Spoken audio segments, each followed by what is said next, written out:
Hi everybody. I wanted to share a project and how it evolved. Every Saturday I do an inspiration challenge, and this was inspired by some wall art. And I decided to dedicate this card to my mom because I miss her so much. She passed away a while back. And anyway, I used this memory box die to make the florals. And I also made a thank you card using the same idea, only a little bit more clean and simple. This one actually looks more like the inspiration piece. And then I just kept going. I made these little 3x3 ones, and I love the red pop underneath. And on this one, it was like completely back except for the flower and the lining. So I really had fun making these little cards. I even used the squares from inside the die. So to do this, it's really easy. You just need your square dies to make the frames, and you need a piece of 4 3/4 by 4 3/4 cardstock. I'm using some stationery that I actually had to print resumes, but I'm using that with our black cardstock. And I'm making one frame smaller than the other. And that's really easy to do if you just use your square dies. Again, I'm using the square dies that I had already before Stampin' Up! Started selling the square framelits. So otherwise I would have had the square framelits. But I'm just taking from one set, just, putting them together until I can get the size frame I want. And I actually cut them at the same time. So I put two of the frames together of different size, and I end up with these different size frames. And I want a smaller one in black and a larger one in white. And then I cut at least 2 or 3 of these memory box florals also. So in this case, I'm only going to use 2, and I'm going to show you how easy this is. This is unbelievably easy to make an elegant card like this in just minutes. What I'm going to do is just, put the die on the back of the frame and kind of glue it down. Now I'm going to put a bunch of glue down. I put the white paper just so you could see better, but I'm going to put a little bit of glue down in all the corners. If you have thin tape, that would be the best thing to use for this. I just didn't have tape quite that thin. And so, yeah, I need to get some adhesive supplies. I'm running out. So anyway, I put just some of that liquid glue down, and then I just lay my die down so that, it fits nice.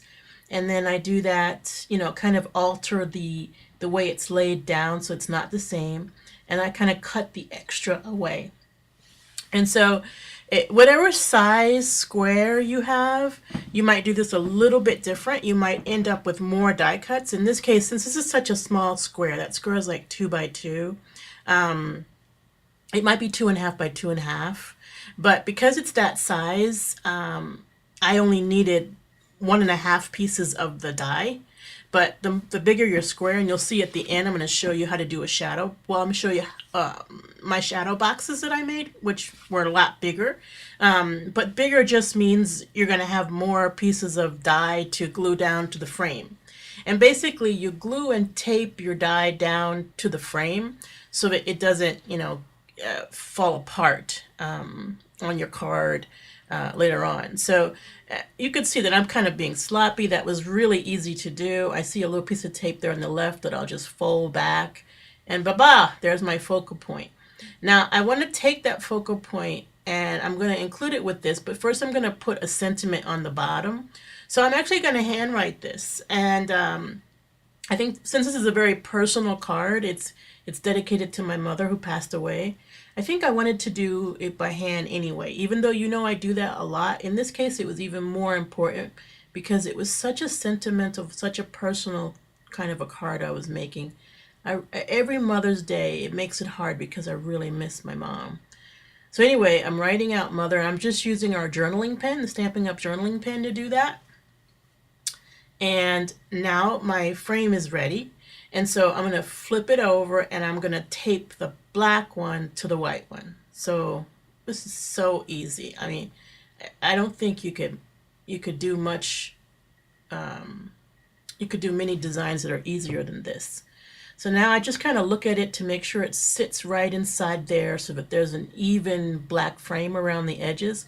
And then I'm taking, this is simple Scotch tape. Again, I said I need some adhesive. I'm running out of adhesive. I need to buy some adhesive. So I'm just using Scotch tape to kind of hold that black frame. And I'm also covering a piece of the die so that it reinforces that the die doesn't come out or move. And I'm just putting this tape all the way around.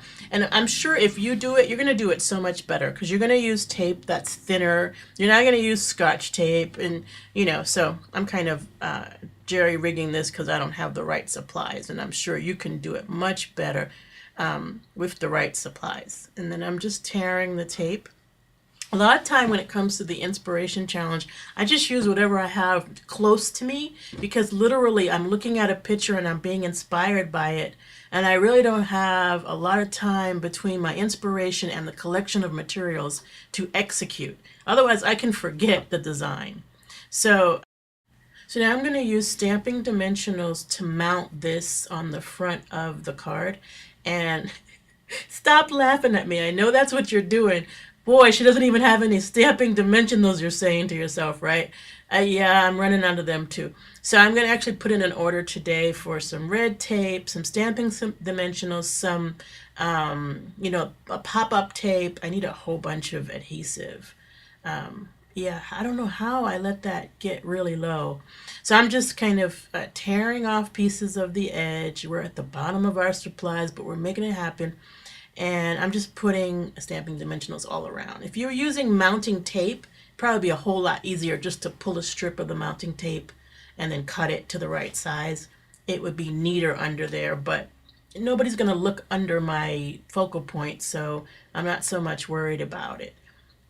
If you were charmed by my design, if my messiness decharms you, I'm sorry.